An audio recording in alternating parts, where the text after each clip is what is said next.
All right. Thank you. Thanks for the intro. And thank you, everyone, for joining tonight. And thank you again to the organizers for having us all.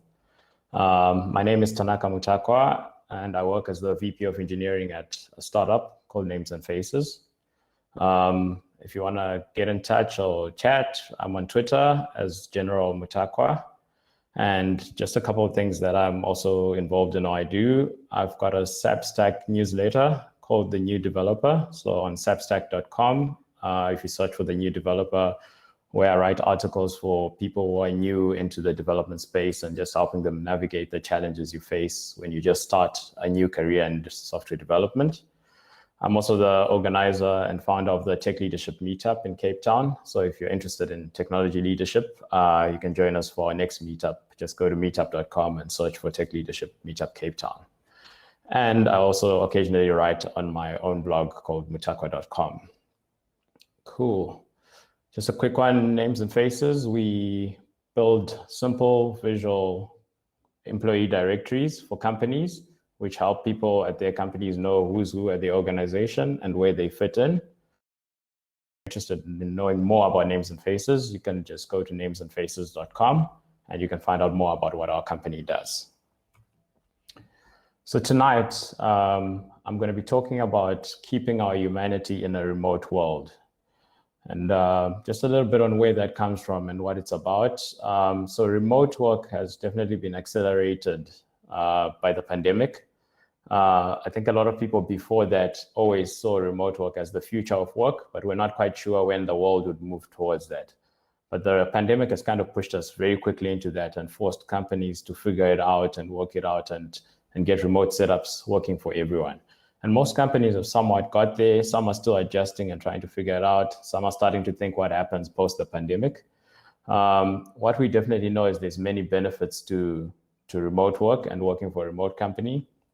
But there are also some downsides that come with it. And one of the biggest ones is just employees feeling a little bit isolated and feeling a little bit robotic with just doing tasks and work only getting given to you and only executing on that.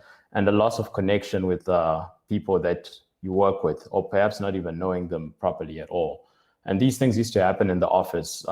Casually, people would build connections because they see each other, they eat lunch together during work day, they meet at the water cooler and have the conversation about what happened over the weekend or what happened on your sort of holiday away and stuff like that.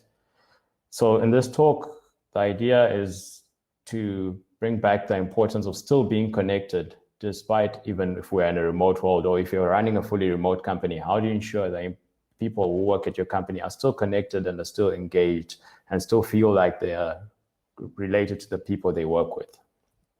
And to get to that, I'm going to share some simple practical ideas that if you are running a remote company, you can try out and apply.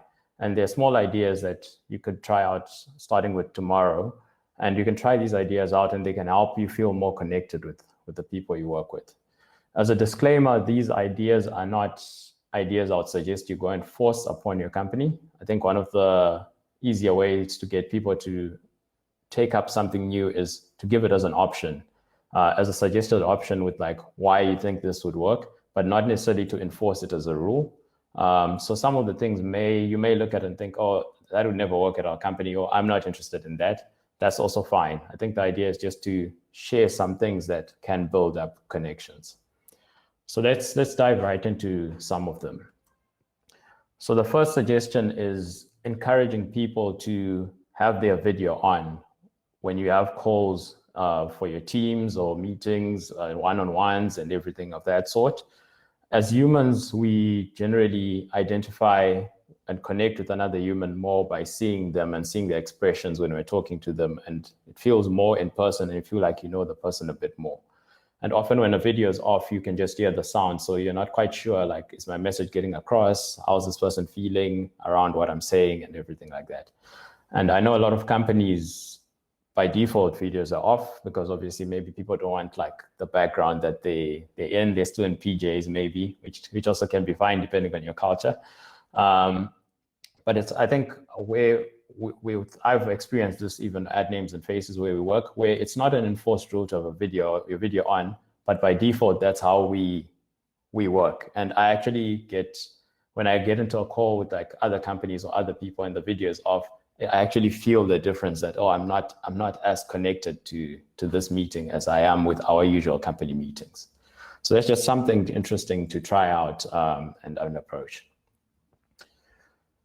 Icebreakers. So you can make use of icebreakers to get to know your teammates and connect with them a bit more.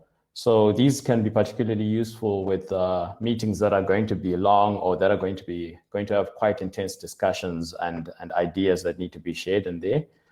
I think the best approach with icebreakers is to not have like cheesy icebreakers that really do not have meaning, but try have icebreakers that actually help you to get to know a little bit more about the people you work with.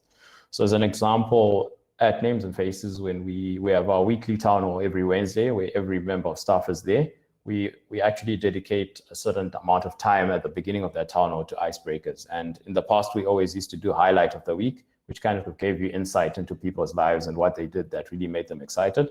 But we've evolved it a bit more to any sort of icebreakers. So people come up with other interesting things like, what would be your favorite holiday destination, or what's the best place you visited that you've enjoyed, and things like that, which allow you to just get to know more about people that you work with, more than just the work they do. And then the next bit is around encouraging collaboration between people who work at your company. When you work remotely, you often work at home and you're alone and you're in isolation, but then that doesn't stop you, if you're working remotely, from collaborating with other people. So in this example, obviously these are two engineers pair programming in an office, but pair programming can also happen remotely over Zoom, or even using some of the IDEs that are out there now. You can actually like share the cursor and actually like pair program and communicate throughout the day. And I think at the end of a full day collaborating with someone else, you feel more connected and feel like you are not alone. And when you get stuck, you have support around there. So people can still collaborate even despite being remote. Doesn't mean if you're remote, you can't work with other people. If you are in a leadership position, it's also important to have frequent one-on-ones with the people who report into you so that they feel that they are supported. If I had to recommend, I would suggest a weekly chat with everyone who reports into you, at least a minimum of 30 minutes. And in that chat, just figure out how well are they doing, do they need any support in their career, how are they feeling at the company, and that's the way they'll feel that the leadership out there in their team is supportive of them and is there to help them. If you're not in a leadership position, but are in the position of being led, but this isn't happening at your company, I would also suggest perhaps just chatting to the person you report into and ask them what would they feel like if you had to set up a 30-minute chat with them every week just to catch up on how the week's going and where you are and what support you need from them.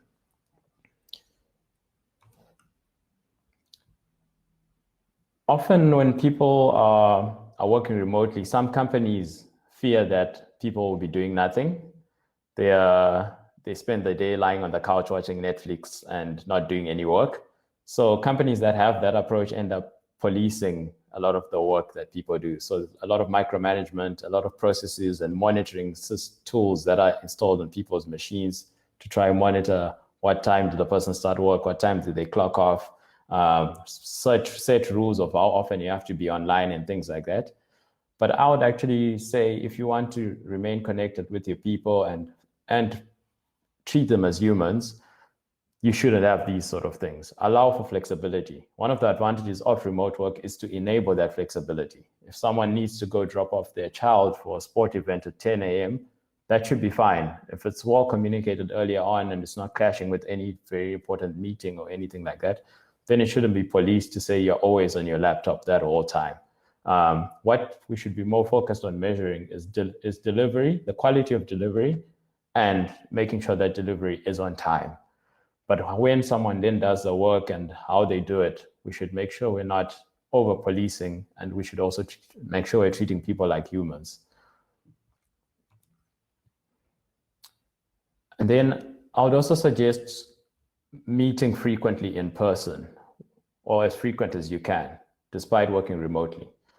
I understand, of course, it's the pandemic right now, so this may not be as easy as it used to be.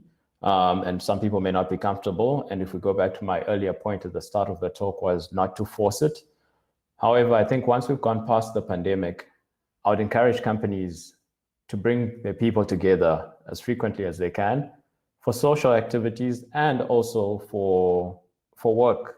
If people are going to meet and chat for work like 1 day or 2 days, it's also all right, given that most of the time they're working remotely.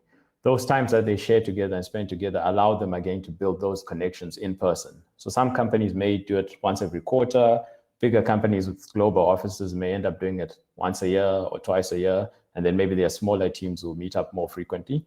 But the idea of still meeting in person still remains important, even in a remote setting, just to again connect and meet up with your people.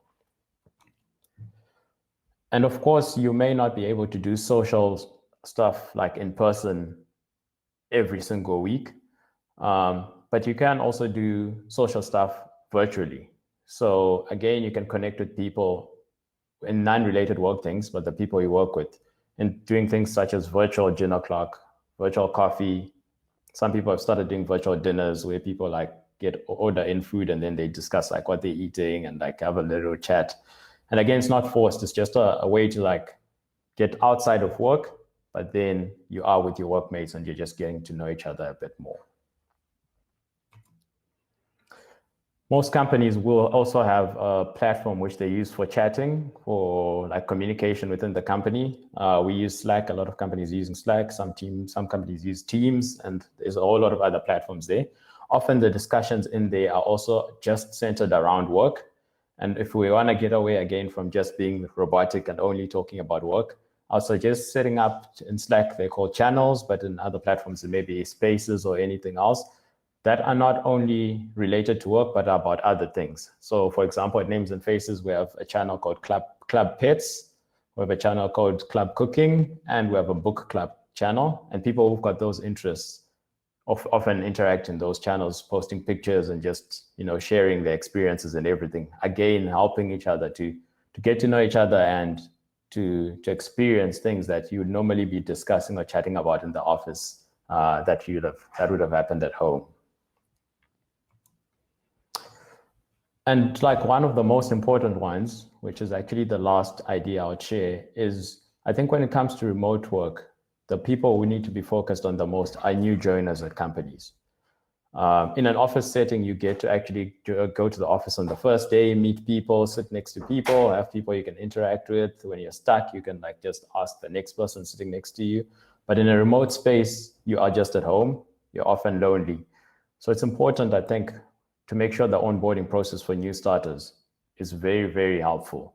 A suggestion is to have a buddy system where someone who's already been working at the company is allocated the responsibility of supporting a new person when they join for any questions they have and constantly checking up on them. And also making sure that everything the new people who join need in terms from a competency level is available, and they know where to find the information and they know who to ask. And also around the business, what does the business do and what's the business culture? Again, these are things that if you were in an office, you'd be observing and seeing and learning in your first few weeks. But if you are alone and you've never met your workmates, it can be very overwhelming. So let's remember the new people who've never met anyone else who works at the company. So that's it, like 9 simple, small ideas that perhaps quite a number of people are already doing at their companies, but perhaps there are a few in there that you're not doing that you could now try out.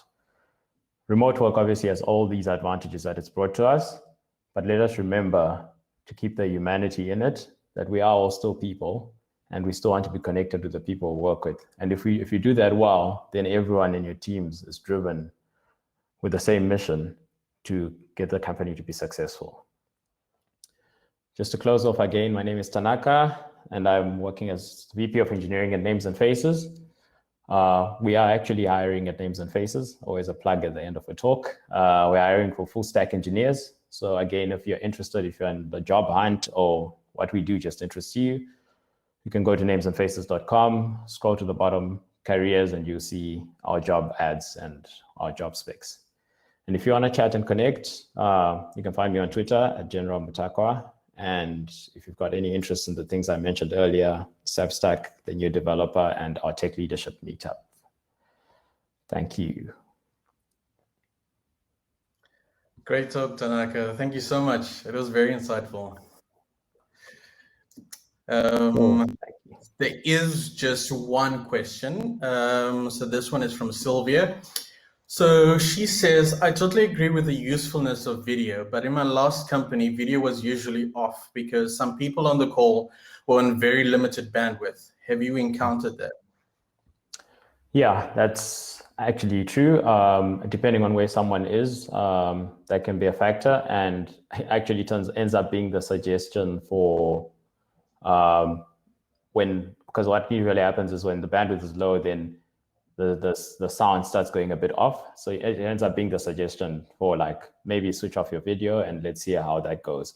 So I think it's almost a secondary to if the first quality is we can see each other and we can talk, then it's like, okay, we still need to get something moving, but we need to just switch off our video so that the call is like clear enough.